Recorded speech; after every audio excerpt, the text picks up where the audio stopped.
On today's episode, we talk about some of our favorite unique lure colors from various manufacturers. We have Bassmaster and Major League Fishing results. We discuss our current tackle buying habits amid the myriad of price increases. We talk spooking fish, round bait casters, motors versus sonar, and so much more on today's episode of Tackle Talk. Hello, everybody. I'm Bill Dance, and you're listening to Tackle Talk. This is the Tackle Talk Podcast, brought to you by The Rod Locker. Premium gear and expert advice from a staff you can trust.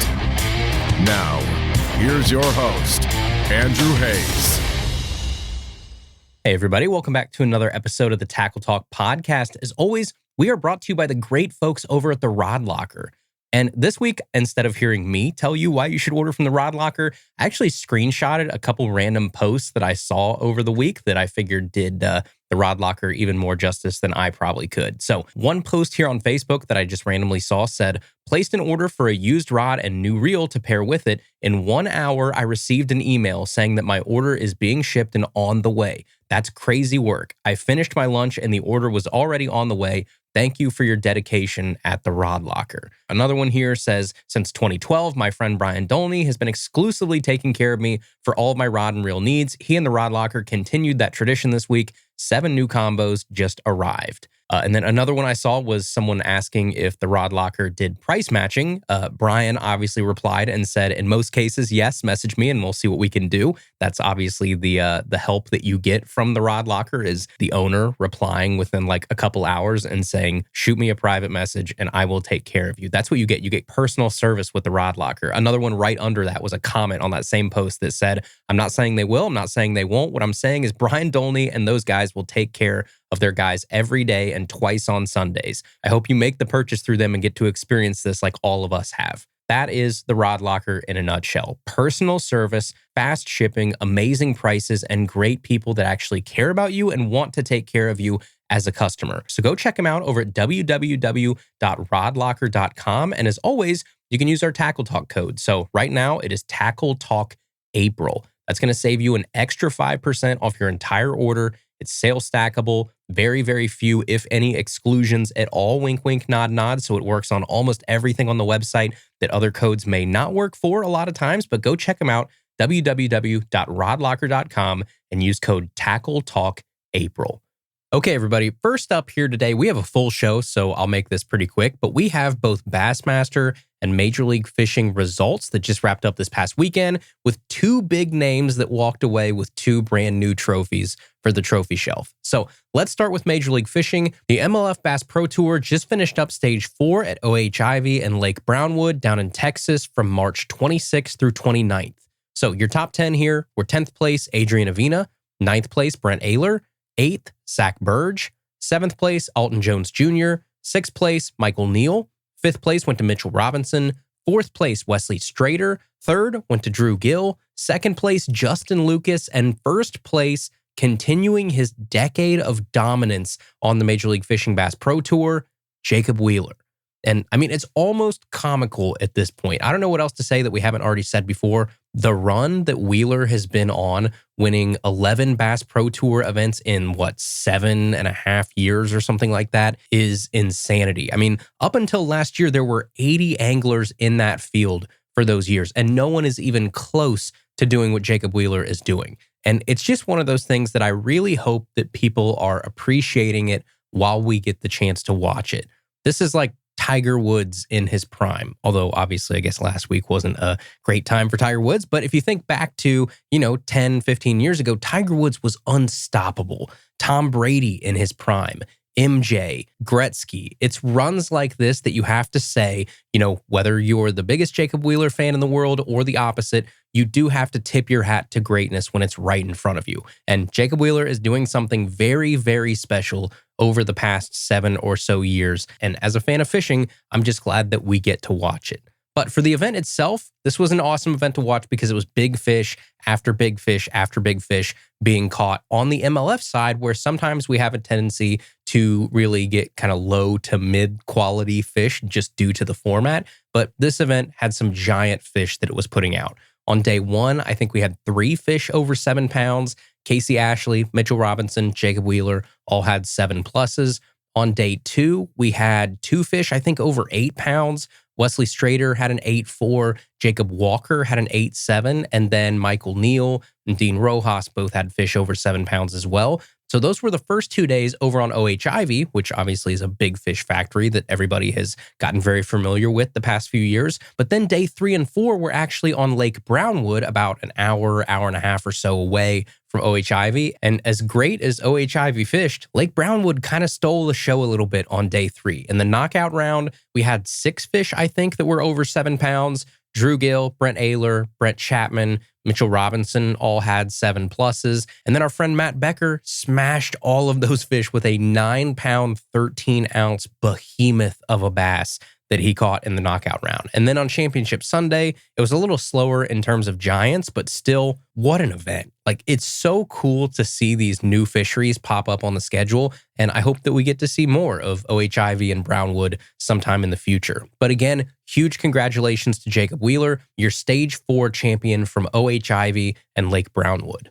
All right, and then we also have some results from the Bassmaster Elite Series at the Tennessee Tom Bigby Waterway down south, and this was also an exciting event to watch for very different reasons, but a legendary angler came out on top in this one as well. So your top 10 in reverse order from the 10 Tom are 10th place Mark Menendez, 9th place Cole Sands, 8th place Mike Iaconelli, 7th place Tucker Smith, 6th place Jordan Lee, 5th went to Wesley Gore, 4th place Seth Fighter, 3rd, John Garrett, 2nd place, Dakota Ebear, and 1st place, locking up his 9th Bassmaster victory and 6th Elite Series win of his career, Jason Christie.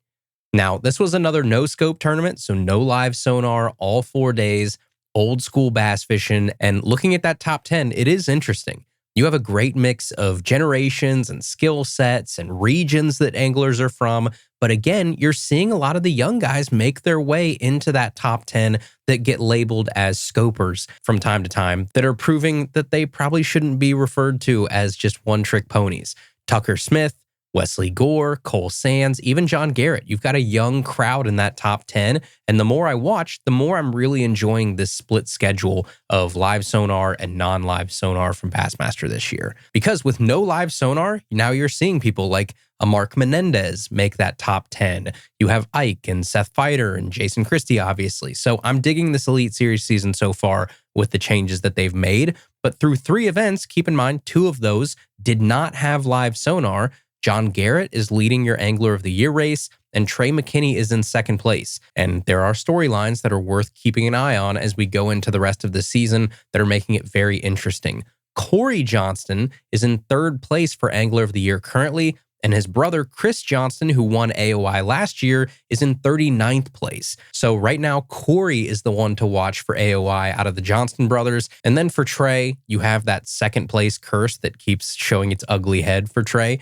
You have Dakota Ebear in 4th place for Angler of the Year that's having a storybook season so far. So I think this is going to be a pretty fun one to watch unfold the rest of the year. But most importantly this week, congratulations to Jason Christie. This is Jason's first win since his incredible 2022 season where he won, I think, 2 Elite Series events and the Bassmaster Classic. So awesome to see Jason get it done down in Mississippi. And now the guys are gearing up for the Arkansas River coming up in about 2 weeks. Okay, everybody, next up here on the show today, I did want to spend some time talking about something that I feel like I don't talk about a lot because I'm honestly one of those guys that doesn't put a lot of stock into this. But I'm also going to talk out of both sides of my mouth here for a second because I definitely have go-tos and favorites of this thing as well. And that is the color of your bait.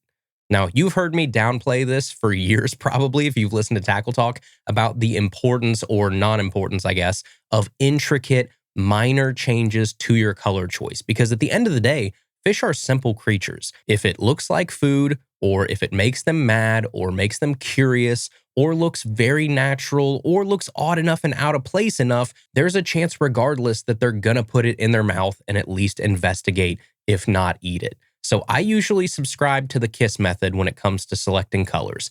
Keep it simple, stupid. A strategy as old as time for all different kinds of applications. This is not something that is relegated to just fishing. The keep it simple, stupid method works for a lot of different things. But in my opinion, don't overthink your color choice. Focus on other things that I think matter more. I think weight of your lure matters more. Sound matters more. Overall shape and profile, vibration pattern, depth. There are way more important features to your bait than a small color difference from skew to skew. So for topwater, for instance, I'm a very simple guy. I have black topwaters, natural silver topwaters, and like a white or a bone. That's pretty much it. For jigs, I go green pumpkin, black and blue, and maybe sometimes like a PB&J or a brown if I'm feeling frisky.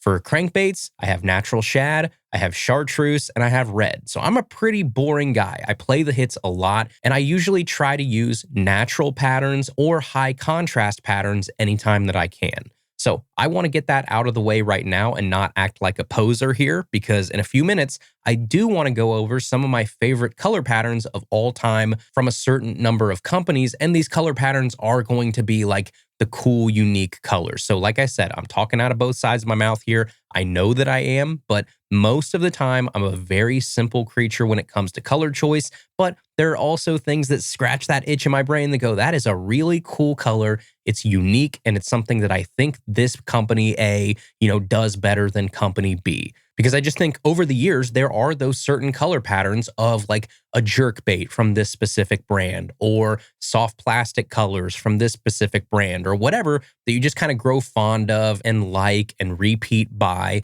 And the coolest part is that every brand has their own different strengths. But the common theme here is that I think there's almost always one or two colors in each family of each company that you go, yeah, that's a pretty cool, unique color that I think they do really well. Maybe it's a color that just looks so natural and so realistic that it's mind-blowing, or maybe the opposite. Maybe it's just so different looking. Or I guess it could be that we're all humans with different preferences and subjective tastes and style. But either way, I think I want to show some love today to some of my favorite colors from a lot of different brands across the industry. So to keep this segment short enough to fit into the show and not take 2 hours doing this segment, because you definitely could. You could go down a rabbit hole here. I have written down about 20 different company names, and I've put them in a little bowl right here, and you can probably hear I'm starting to move them around here in the bowl a little bit and mix them up. But I've folded up sticky notes, and I'm going to pick out 5 different company names, and they're all well-known companies, but I want to pick 5 in no particular order, no rhyme or reason,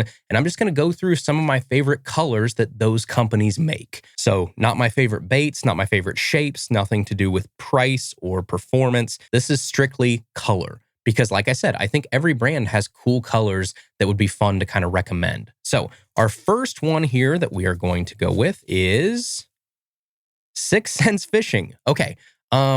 That's a tough one, because 6 Sense, honestly, I don't throw a lot of their soft plastics, so I guess that is probably out of the question right now. But if we want to go like hard baits with 6 Sense, every once in a while I will toss some 6 Sense hard baits, mainly because there's so many of them. I feel like they come out with a new hard bait seemingly every week, which is one of my problems with 6 Sense, if I'm going to be honest here for a second, is that they seem like a company that just throws a lot of stuff at the wall to see what sticks, versus vetting things very, very carefully and being way more strategic about what they come to market with. It seems like they just kind of put a lot of stuff out there and then let the market decide what sells and what doesn't. That's just my honest, like, outsider opinion looking in. But I will tip my hat to them that they have some really decent paint schemes on their hard baits in particular. So the one that I see everybody kind of gravitate toward or buy around here anyway is 4K shad. I see 4K shad all over the place when I see anything 6 Sense hard bait. But to be honest, that's not even my favorite shad color that 6 Sense makes. My favorite shad color, or like natural color they make, is called Ghost Bone Minnow. So the 4K shad that I feel like is more popular is still like a natural shad pattern, normal minnow pattern, kind of a white, muted, natural underbelly. Then it's got like a brownish head, and then it fades to like a very flashy, blue-hued backside. So it looks great, but it's just too flashy for my liking. But their Ghost Bone Minnow is basically like a toned-down version of 4K shad. Way more muted throughout, way more natural looking, way more matte coloring on it. And it's just my pick for the natural color if I'm going 6 cents. Some others, I think one of them is called like Pro Blue Scales. They have Shad Dawn, they have Ghost Threadfin. Those ones aren't really my favorite when it comes to the natural pattern. I definitely lean Ghost Bone Minnow more than anything else if I'm going like natural shad through them. Now, if you are looking for like flash, but still a natural looking color, they have a new color in some of their baits and it's called Live Gizzard Flash. That is a killer looking color. I haven't bought any, but I've seen it online and something that definitely caught my eye when I first saw it. But the tough part with 6 cents is that because they do have so many baits, each bait has a different number of colors that they carry in it. So if I'm going just across the board, some of these colors might be available in like some of their jerk baits, but not all. Some of their top waters, but not all of their top waters. But the other honorable mentions, I guess, if I think 6 cents, some of these are a little bit newer, but I'll go like Matte. I think it's called Matte Ghostified. That's a cool looking one. Matte Natural, Spanish Bone. And you can see a theme here if you start to look some of these colors up is that I love my natural patterns. One sneaky pattern that I like in their Splashback Popper that I've thrown quite a bit. It's not a natural looking one, but it's called Black Magic, just a full black body with blue striping, and they have these really awesome kind of holographic green eyes to them. Very cool color. I've caught a ton of fish on that in their Splashback Popper. So that's 6 cents. Let's keep moving though here because again, I don't want to take up like 10 hours on this segment. So 1 down, 4 to go. Next we have Strike King. Okay, that's cool. So a more established company than 6 cents. I like that. So we're getting a little bit of variety here.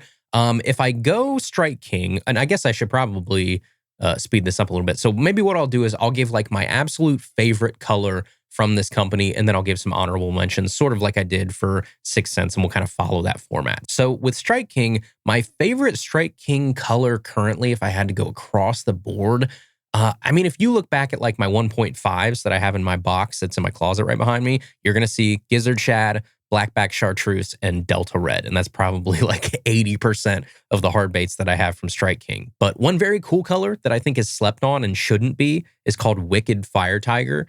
It's basically a reverse fire tiger from what you're normally used to seeing. So instead of this body that is green, fading to chartreuse, fading to orange with black striping, it's an all black bait. And then the striping is green to chartreuse to orange in each one of those individual stripes from top to bottom. So at the very top of that stripe is green, middle of that stripe is yellow, bottom of that stripe is orange. Very cool bait that I have absolutely killed with in dirty water and in early spring. Honestly, like right now is a great time of year that you should be throwing that Wicked Fire Tiger. I think that is a pretty underrated and overlooked color from Strike King.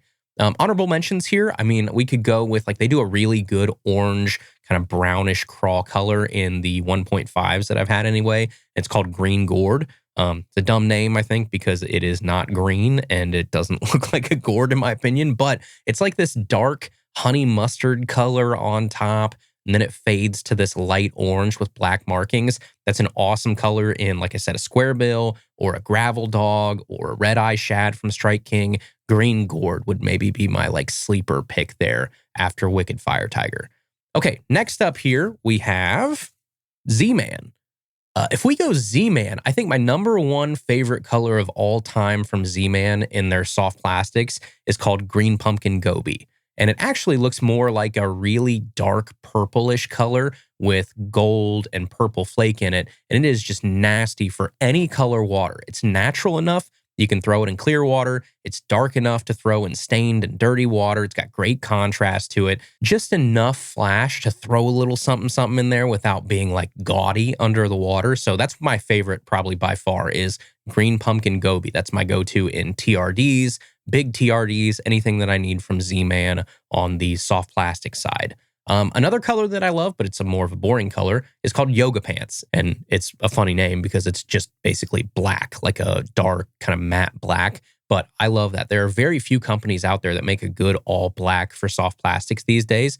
I don't know if that's just because they don't sell well, they don't look so cool, but all black in soft plastics is maybe one of like the most slept on colors that actually just goes out and smashes fish. Every company, in my opinion, should make an all black version of every soft plastic that they make. But your Yoga Pants is going to get honorable mention here. And then you do have to tip your hat to their color, the Deal, because I'm a sucker for like a good two-tone bait where you have a natural kind of green pumpkin-y sort of color on top, and then it fades to like a lighter shad color on the belly. Depending on what soft plastic it is, whether it's a craw or a worm or, a swim bait or something, that two-tone is so deadly. I love throwing two-tones on chatterbaits. I love throwing two-tones on Ned rigs because you get that added almost illusion of movement and the illusion of flash and motion on that bait when really there isn't motion. You're just turning that bait and you're going from, dark to light or light to dark, and it makes it look like that bait is doing more than it is. I love a two-tone bait. The Deal is a great one from Z-Man 2. All right, next one here, we have Rapala. Okay, so Rapala, we have two different ways you can go with this, I guess. You could go down the soft plastic route, which they just got into about 2 years ago. I'm going to stay clear of that for now because I think most of their colors are pretty standard. I'm going to go down the hard bait route with Rapala. That's a way more established product line with Rapala than the soft plastics are, and a very cool kind of old school feel to a lot of their baits. So you cannot talk about Rapala colors without going to their classics like Demon. I think Demon is probably my favorite red style that any hard bait company makes. It is such a classic, kind of more purplish top, lighter red midsection, and then dark red belly, and then the orange eyes that it's got on it. That sort of very light black craw pattern that they've drawn on there. Demon will always be one of my favorites from Rapala. A little bit more random one that I like from Rapala is called Penguin. It's basically just a shad pattern for sure, but it's like a black back, and then you go down to this really nice silver scaling, like high detail scaling, and then that scaling fades and it just fades to this sort of non-scaled cream belly, and then it's got an orange throat section to it right under the bill of that crankbait. And I have caught so many fish on like a penguin colored DT10 and DT6 that it's not even funny. And yes, they have other shad patterns for sure that are great, that are probably more popular, to be honest. I mean, their like pearl gray shiner is good. They've got one called Silver that actually looks more like a regular shad than their shad color is. Ironically, if you buy their color called shad, I think it looks terrible. It's a whole bunch of like yellow and red on it. I'm not a fan of their regular shad, but their silver pattern is more of what I would call like standard gizzard shad. But if I'm going for a natural pattern for Rapala, I love Penguin. I think it's awesome. And I think there's probably a little bit more nostalgia to it than I want to admit, especially with that orange throat and that orange belly, because I'm a Midwestern guy. I'm a river rat. We throw a ton of Smithwick Rogues around here, and I don't know what it is, but there is something about a Smithwick Rogue where when you have that orange belly and that orange throat to it, it just seems to outperform the regular non-orange bellied version. So there's probably a little bit of my Midwestern brain that goes, oh, orange on the underbelly or orange on the throat. I like that because I've had success on that over the years. That probably bleeds into this a little bit, I'm not going to lie, but the penguin color is a special color that I think should not be overlooked. But in the Rapala world, they have green gizzard, which is great. I love the very, very, very light pink line that's drawn down the middle of that green gizzard. I think they do that really well. The other kind of off-the-wall colors, Old School, is sweet. It's sort of a natural scaled shad on top and then a bright yellow belly. They also have some cool new colors over the past, I think, year or two. They introduced Lemon Shad, which looks pretty sweet. They have Root Beer Craw, which is a classic. Rapala does a great job of keeping the Rapala look to a lot of their paint schemes. It looks vintage without being too old that people don't want to use them, if that makes sense. I think they do a great job of kind of towing that line between tastefully old looking and too old looking. Okay, and then our last brand here, let's see, we'll go one more out of here. It is Zoom. Okay, so Zoom makes it into our 5 companies here this episode, just squeaking in.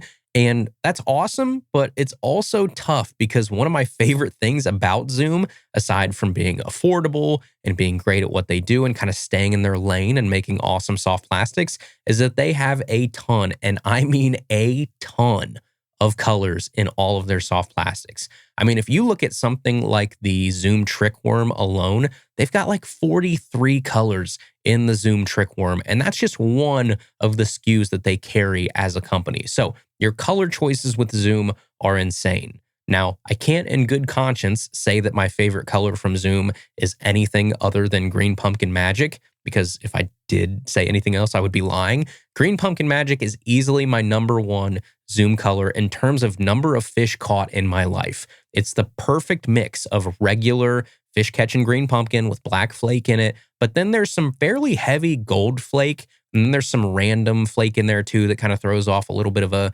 blue, purple hue to it. It's just got a little bit of extra pizzazz to a natural green pumpkin, and I love it. Kind of along the same lines as why I love that green pumpkin goby from Z-Man. This is a very kind of comparable color to that, except this is a little bit more in the green pumpkin world. I feel like that green pumpkin goby from Z-Man is a lot more in the purple world. So I know that Green Pumpkin Magic is a boring choice here. So if we want to kind of throw in some more unique or flashy colors, I think a sneaky one that Zoom makes that I don't see a ton of people talking about is they make one of my favorite pinks in all of the fishing world, and it's not their bubblegum color. Bubblegum is a color that they do make, and it's sort of your stereotypical bright pink, can't really see through it at all, just like an obnoxious pink bubblegum color. That's not the color I'm talking about. They make a color that is my favorite pink of probably any soft plastic out there, and they call it like Mirthiolate. I'm going to butcher that. I've never probably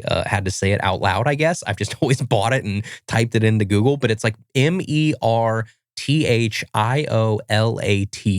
I'm guessing we're probably going to call that Mirthiolate. But it's like a really almost slightly translucent, natural, or more natural, I guess, looking almost flirting with a Morning Dawn color, but it's missing the dark purple part that makes Morning Dawn Morning Dawn. So it's just that kind of deep, semi-translucent pink part of a Morning Dawn bait, if that makes sense. That color, Mirthiolate, or however you pronounce it, is awesome.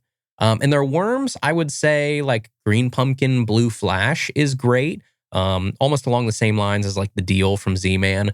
Then they have their speed craws and their lizards that I love to buy in colors like South African Special. That's a great dirty water color. It's got a really deep kind of purple or black color to it with red, purple, gold, and white flake. That's a killer. Oh, I've got a slept on one. Speaking of speed craws right there, grab a pack of what they call black blue claws and just try and use that on the back of like a jig in really dirty water instead of a standard black and blue trailer.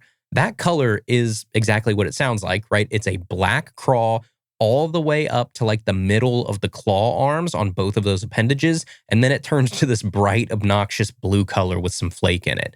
And what that does, for me anyway, I think, is it helps the action of that trailer stand out and not get lost in the skirt material of that jig. So sometimes if you have a really dark jig, you have a dark skirt and a dark trailer, it all just sort of mushes together into one dark blob with some movement in it. This creates that separation between the jig itself and the trailer. And even if that skirt starts to hang over those claws a little bit and it's not fully trimmed up, it still lets those claws be seen among those skirt strands a little bit better because of the complete difference in colors. So I know it looks silly, but about 4 years ago, I was out one day. It's probably like midsummer, if I remember right, because it was hot as heck outside. Water had like 2 inches of visibility to it. And I was flipping laydowns for largemouth and just struggling. And I ran out of my black and blue rage craws, and I had a pack of these black blue claw speed craws in my bag. And so I put those on the exact same jig that I was throwing. And when I put it on, it was night and day for me the rest of the day and that afternoon and evening. So at least that day, it made a difference. I swung around and I refished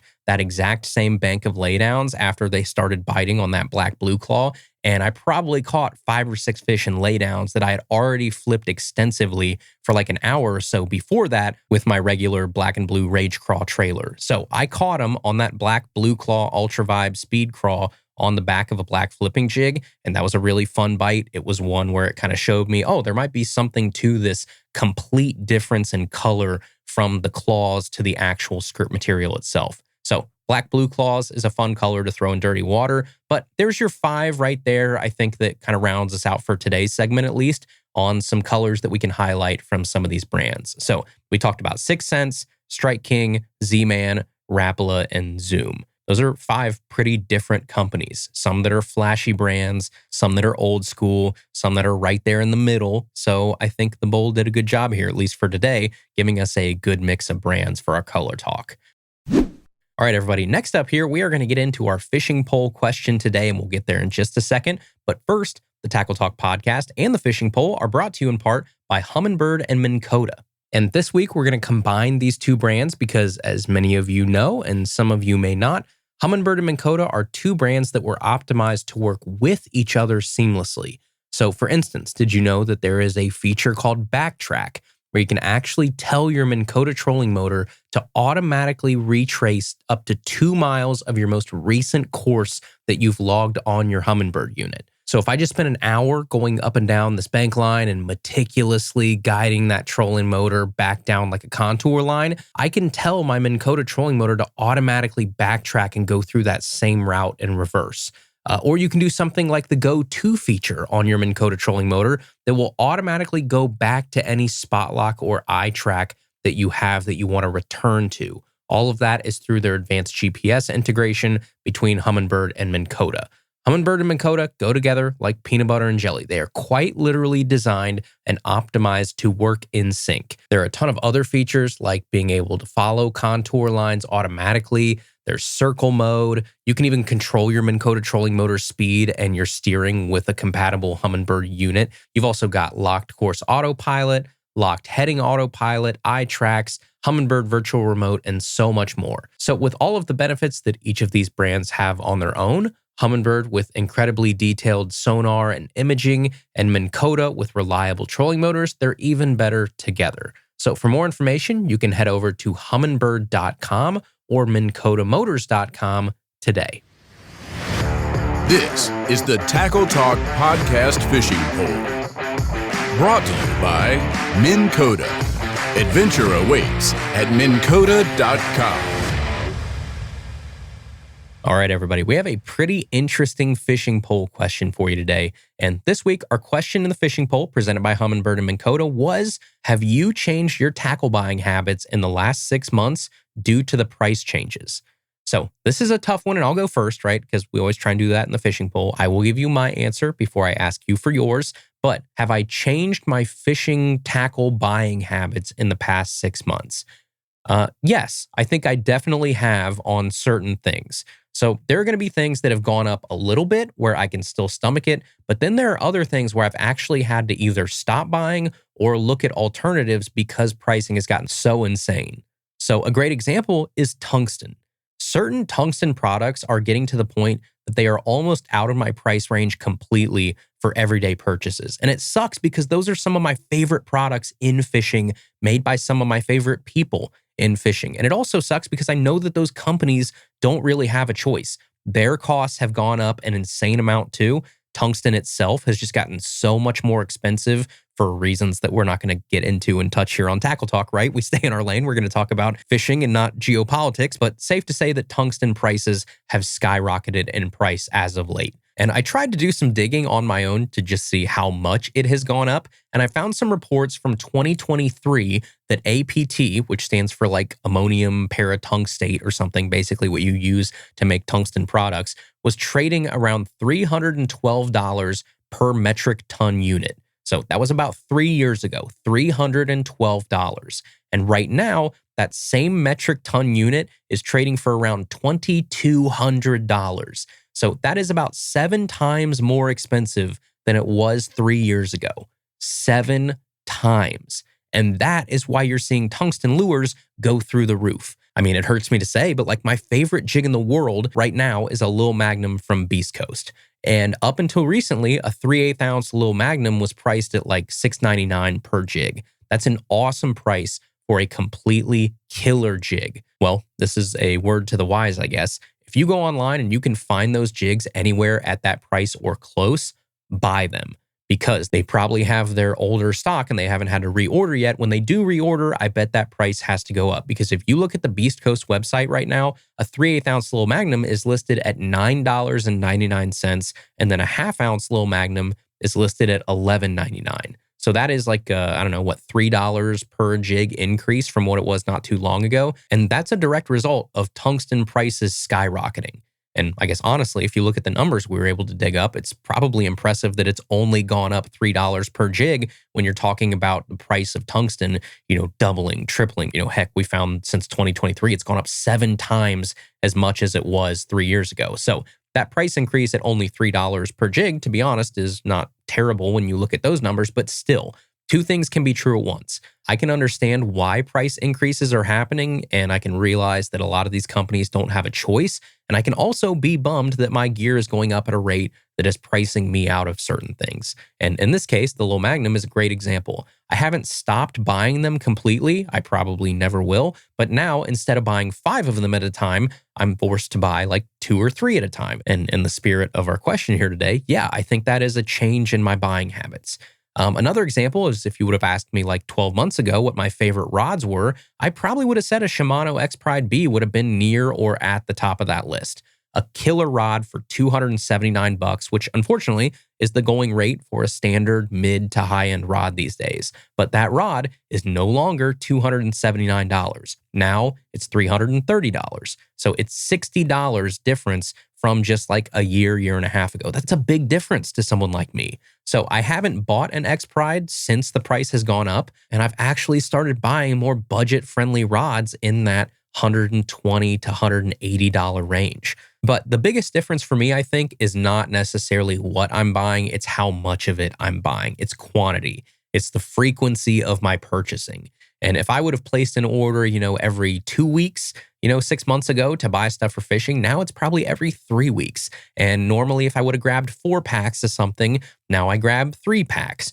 I'm just trying to be smarter, I think, about what I buy. And I'm not necessarily going cold turkey and quitting everything that I once loved, but I would be lying if I said that I hadn't changed my buying habits in the last 6 months, because I definitely have. So that's my answer. Yes, plain and simple. I have changed my buying habits because of price increases. But what about you guys? Let's check the results here, because I'm going to guess, and I don't know for sure, but I would say that the majority of you are going to say yes, like I have, if we're being honest.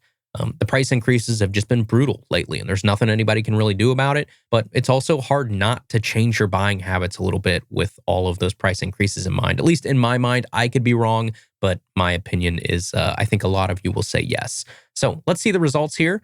I'm going to open it up and okay, yeah, have to admit when you're wrong here. And I was wrong. Now, barely, I'm not like a landslide here, but I was definitely in the minority here. So 57.41% of you said that you had not changed your buying habits in the last 6 months. 42.59% of you said yes, you had, and you were in my camp. So semi-close there. It's not 50-50, but it's, within whatever that is, 7 or 8 points either way of 50-50. But the majority of you definitely said no. You have not changed your buying habits. Almost 6 out of 10 Tackle Talk listeners said no. About 4 out of 10 said yes. So that's interesting. Quite a few of you have held strong. And to that, I say good for you. I know that the fishing industry itself appreciates that very much, but I'm a pretty budget conscious guy. I'm a cheapskate. I'm a penny pincher, whatever you want to call me. And I will buy more expensive things from time to time. But when I do, it's a really big deal for me. And I'm definitely not made of money. I don't like wasting money. I'm pretty frugal. So when you get hit with 10, 20, 30, 40% price increases across the board, left and right, like every other day, it seems like, it hurts my wallet a lot. So at least for right now, good on you all though. You are holding strong. I respect it. I wish I could stay the same, but hopefully the price increases calm down a little bit here in the near future and the worst of it is over. At least we can hope. All right, everybody. And finally here, we are going to get into the mailbag in just a second. But first, the Tackle Talk podcast and the mailbag are brought to you in part by Amped Outdoors. And Amped Outdoors is an industry leader in lithium batteries engineered and built for all types of marine applications. Trolling motors, graphs, live sonar, ice fishing, kayak motors, you name it, Amped has a battery for you. I am currently running a 24 volt 50 amp hour Amped lithium battery for my kayak motor, and then a 12 volt 30 amp hour for all of my electronics. And I have yet to even remotely kill either of those batteries out on the water with a full hard, like 12 to 14 hour day. That's what you get with Amped Outdoors. You get the highest quality components. You get waterproof case designs so they're ready for anything that Mother Nature can throw at them. You get Bluetooth connectivity so you know when your battery is charging, when it's fully charged, and how much battery you have left out in the water, as long as that battery is one of their qualifying Bluetooth batteries that are usually like the 50 amp hour and up. Same thing with heated charging. You get heated charging standard with their batteries as long as that battery is 50 amp hours and up, so that you can charge your battery in any weather conditions. Plus, you get a 10-year no-gimmick warranty and world-class customer support, not based halfway around the world, not from some private equity company, a great family-owned business right there in Hudson, Wisconsin. So you can head over to www.ampedoutdoors.com today and power your passion with Amped. This is the Tackle Talk Podcast Mailbag, powered by Amped Outdoors, your source for premium, affordable lithium batteries. All right, our first question in the mailbag this week is from Drew, who says, "Hey, Andrew, first off, thanks for putting together an amazing podcast. My kids, 8 and 9, love listening every Tuesday, and it's a great way for us to bond around fishing even when we're not on the water. I'm wondering what your take is on round bait casters. I am seeing more of the full round, sort of like the classic old school style bait casters pop up. It seems like over the last 20 to 25 years, those types of reels were more relegated to heavy saltwater fishing or big swim bait applications, but now I'm seeing them show up as an alternative to your standard 100 or 150 size modern low profile reels. Curious if you're seeing the same trend, and if so, what's your opinion? Thanks, Drew." Hey, Drew. Well, that's awesome. First off, at the very top there, it's cool that you and your kids get to listen every week. Tell the kiddos I said hey if they're not listening right now. But very cool that you guys get to do something together and bond over fishing. That's what it's all about, I think. But to your question about round bait casters, man, I don't get it. I know what you're saying because I'm seeing them pop up left and right too. They're almost becoming cool again. And I'm seeing all of these trendy little, like you said, 100 size, even some BFS style round reels. I know Baits is making them, a few others. I'll tell you, I hate round reels. Hate them with a passion. I cannot stand the way they feel in your hand.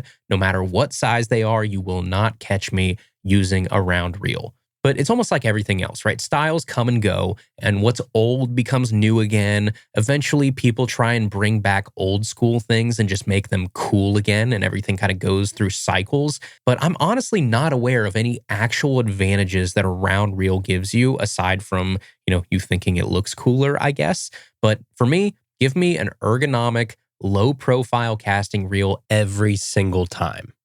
Next question here is from Richard, who says, "Hey, Andrew, reaching out from Ontario, Canada. Love the podcast, and I've been listening to past episodes on my 1-hour commute to and from work for the last few months. I'm not sure what I'm going to do when I get caught up and only have one episode per week to listen to. I've always been passionate about fishing, but this year I'm going to start tournament fishing in my kayak. I'm looking at either adding a bow mount trolling motor, in parentheses, I paddle now, or upgrading my Garmin Striker to a side imaging Humminbird. In your opinion, where would my money be best spent for me to put a few more bass in the kayak? I appreciate what you're doing for the industry, and growing up watching Bill dance, your open makes me smile and brings me right back to me as a kid practicing flipping a jig into my mother's salad bowl in my living room with Bill on the TV. Well, hey, Richard, that's awesome, man. Yeah, it is one of those things. It does make me smile every time that I start to edit an episode and the intro kicks in. I mean, it's hard not to be in a good mood when you hear Bill's voice. He's like the nicest dude on planet Earth. But to your question here, this is a tough one, I think, because both are such, and I hate to use the term, it makes me cringe every time I hear it, but game changers to your fishing. It basically becomes, in my mind, what is the bigger upgrade? Going from paddling to having a motor in general, or going from regular 2D sonar to side imaging in general? And it pains me to say this, it really does, but I'm going to say that the trolling motor will make a bigger difference in your fishing. Physically being able to move and cover more water in an efficient manner is going to be more beneficial than adding side imaging while paddling. Because I think side imaging is the most important thing that you can have in terms of technology. I do stand by that. I mean, most of the time, if you look at my kayak and you would be able to see in front of me, my graph is like 95% of the time just on side imaging. It doesn't even show like a split screen or 2D or down imaging, mapping, nothing. It's usually straight side imaging. But if you're still paddling up to this point and you have no propulsion whatsoever except a paddle, for me, mobility becomes more important than side imaging. So my answer to you, especially knowing that you already have a striker and you're at least able to get like basic things, water temp, some mapping on there, and you already have 2D, so you know depth and all that stuff, I'm going to go trolling motor. I think that is probably your move. All right, next question here is from Scott, who says, hey man, any plans to update your shop with some new merch? I'm specifically looking for the Give 'em the Beans wristbands and shirts. I love driving my wife nuts with that phrase when we are fishing. I appreciate all your work on the show, Scott. Well, Scott, that's awesome. First off, if your wife is listening, if not, I just want to extend my apologies to your wife for all of the pain and suffering that Tackle Talk has probably caused her by starting to Give 'em the Beans monster. But it's a worthy cause. Someone's got to be out there waving the beans flag. So I appreciate it. But I am officially in the process of having some new merch made. And the first thing that will be here will actually not be new, but it'll be the single most requested thing that we get. If you check our emails, our DMs, people that come talk to us at expos, the number one request that I get is that old Tackle Talk retro smallmouth hat, the hat that I wear most of the time now. If you go to like my Instagram, Hayes Fishing, and you actually look at the pictures as of recent, that's the hat that I wear most of the time. Kind of an old school tackle shop look to it with a big patch on the front with a smallmouth. It says Tackle Talk Bass Fishing Podcast on that patch. And then it's sort of a desert green and tan hat. It's a pretty sweet hat. It's like a old school retro looking hat. Well, we are officially in motion of having another run of these hats made. And one thing I learned from real early on, if you were one of the very first people that ever got one of these hats, the vendor that we used for those, I had since switched. So then we did a second run of those hats, and the second run of those hats turned out way better. The patch was way better. The sewing was way better. It was just a way better product in general. So we are going back to that same vendor that made the second version of hats for us, the hat that I wear most of the time. And we will make sure that they are like crisp, clean, awesome Tackle Talk retro hats. So those are the next thing that are coming up. Hopefully in the next couple of weeks, I'll have an updated ETA in terms of when those will hit the websites. Limited quantities, obviously. I have to order them and like have them shipped here, and then I ship all of them out individually. We don't do any sort of drop shipping or anything. It's all coming straight from my studio here. So those will be available here pretty soon. Keep an eye out for those in the next couple weeks. Now, also, if you shoot me an email or a DM, I can look and at least see if I have any of those Give 'em the Beans wristbands. I think I do still have some of those. Also, I can check and see if we have any of the shirts. When I was packing up for the last expo, I did find some Give 'em the Beans shirts. So shoot me an email or a DM or something and let me know what size you are, and I'll see if I have one here at the studio.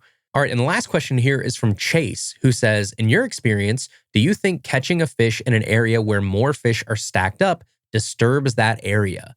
There are times where I make the cast multiple times and catch fish after fish, but there are also times where I know that they're stacked up on a certain spot and I catch one on the first cast and then I'm unable to catch any more. Both could be very true outcomes, but I'm just curious on your opinion. Thanks. Oh boy, man, that is a great question to end on today because I have been in the same instance. I think a lot of people that go out fishing have had this exact same scenario go both ways. They've had the good and the bad version of this, and I have some theories here. So my first big one is that it depends on the time of year. Actually, I think this is probably the big one. Time of year makes such a big difference in scenario A versus B of what you said in this question. So for instance, in the fall, when I know that there's a spot that those fish are globbed up on, there are just spots in, lakes and rivers and creeks where fall fish just wolf pack up. When you have those wolf packs of fish, especially smallmouth, and you throw a bait in there, they will fight over that bait. They are so competitive. And in that instance, I think getting multiple fish fired up and seeing your bait and actually getting that whole school to move and kind of get real competitive for a second, I actually think that's a good thing. They like it. You can throw back in there and catch fish after fish after fish, sometimes 2 or 3 at a time while you have that school fired up. So in that instance, that's what you're talking about, where you're going in there and catching fish after fish after fish, and it seems like it doesn't matter. But then there are other instances, like during the spawn or during the dead of summer, where I think it's actually a negative to go in there and pick a fish off and then have a lot of disturbance there where those other fish are located.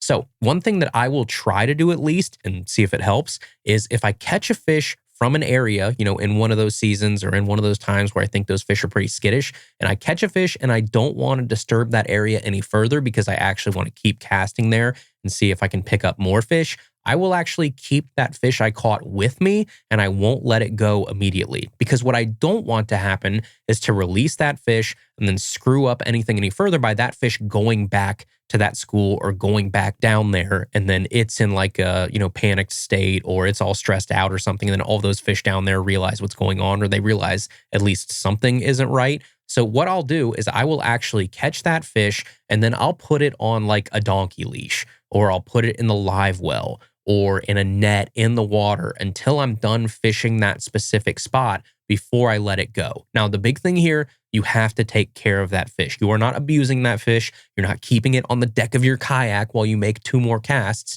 No, that fish has to be safe. Put it in a live well, put it on a donkey leash, put it in a net that's actually like in the water completely so that fish can be oriented the right way. Take care of that fish, priority number 1. I make that very clear. But I do think there is something to be said for not letting that fish go back and disturb that school or that spot where you think more fish are. So I do that a lot. If I think there's a situation where I'm like, look, I was very careful not to disturb that juicy spot, and I think that there are maybe 1 or 2 more fish down there, I'll hold that fish back until I can make 5 or 6 more casts at that target undisturbed. I don't know how much it helps, but I feel like it's helped me catch a few extra fish over the years. Maybe it's placebo, maybe it's a real thing. I don't know. Maybe a biologist or someone can tell me whether there's any truth to that or not, but that's something that I've done over the years that has worked.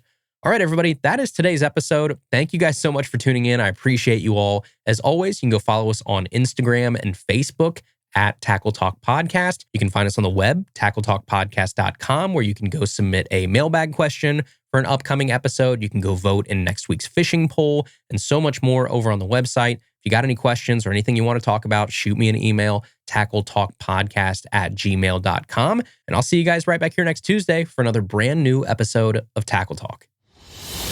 Thank you for listening to the Tackle Talk Podcast. Tackle Talk is produced by Andrew Hayes. Copyright 2019. For more, please subscribe on Apple Podcasts, Spotify, or wherever you listen to podcasts.